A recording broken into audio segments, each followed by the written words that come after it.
সেই হাত ধরে আজ তারেক রহমানের হাতে ধানের শীষ। ধানের শীষ জানে ফারাক্কার সমাধান কেমন করে করতে হবে। ধানের শীষ ফারাক্কা সমস্যার সমাধান ইনশাআল্লাহ করবে। আমাদেরকে জাতীয় ঐক্যমতের উদ্যোগ নিতে হবে, সেই আন্তর্জাতিক চুক্তিকে বাস্তবায়ন করে আমাদের স্বার্থের ভিত্তিতে আবারও গঙ্গা চুক্তিকে আমরা নবায়ন করে ছাড়বো ইনশাআল্লাহ। সেই হাত ধরে আজ তারেক রহমানের হাতে ধানের শীষ। অতএব ধানের শীষ জানে ফারাক্কার সমাধান কেমন করে করতে হবে।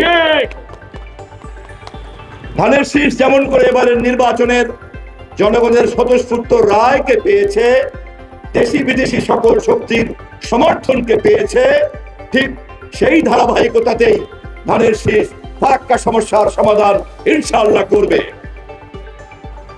ইতিমধ্যে আজকের সভার মাননীয় প্রধান অতিথি আমাদের নেতা মাননীয় মহাসচিব সকালবেলায় বলেছেন, আগামী ডিসেম্বর মাসে গঙ্গা চুক্তির মেয়াদ শেষ করার আগেই এই চুক্তি আবার জাতীয় স্বার্থের ভিত্তিতে নবায়ন করার জন্য আমাদেরকে জাতীয় ঐক্যমতের উদ্যোগ নিতে হবে।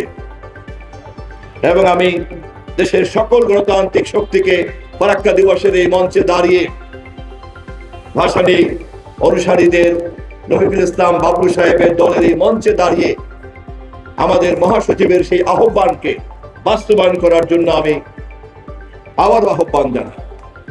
আসুন পৃথিবীতে উজান ভাটির দেশের সমস্যা সমাধান করার জন্য এই মুহূর্তে যে আন্তর্জাতিক প্রটোকল এবং চুক্তি বিদ্যমান আছে, আমাদের সম্মিলিত ঐক্যের মধ্য দিয়ে সরকারকে শক্তিশালী করে কূটনৈতিক তৎপরতার মধ্য দিয়ে সেই আন্তর্জাতিক চুক্তিকে বাস্তবায়ন করে আমাদের স্বার্থের ভিত্তিতে আবারও গঙ্গা চুক্তিকে আমরা নবায়ন করে ছাড়বো ইনশাআল্লাহ।